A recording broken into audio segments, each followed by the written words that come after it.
like 95% of this whole component was built in here.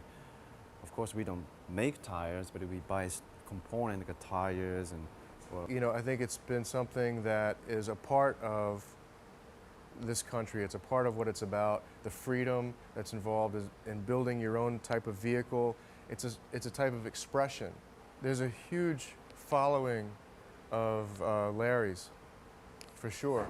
And when we continue to build these bikes, you know, Keino builds in his own way, and I build bikes in my own way, and we get together to kind of keep this whole shop operating. And people loved what Larry did, and they're still interested in what we're doing today, you know, because they want to have that connection and feel that connection to what Larry used to do.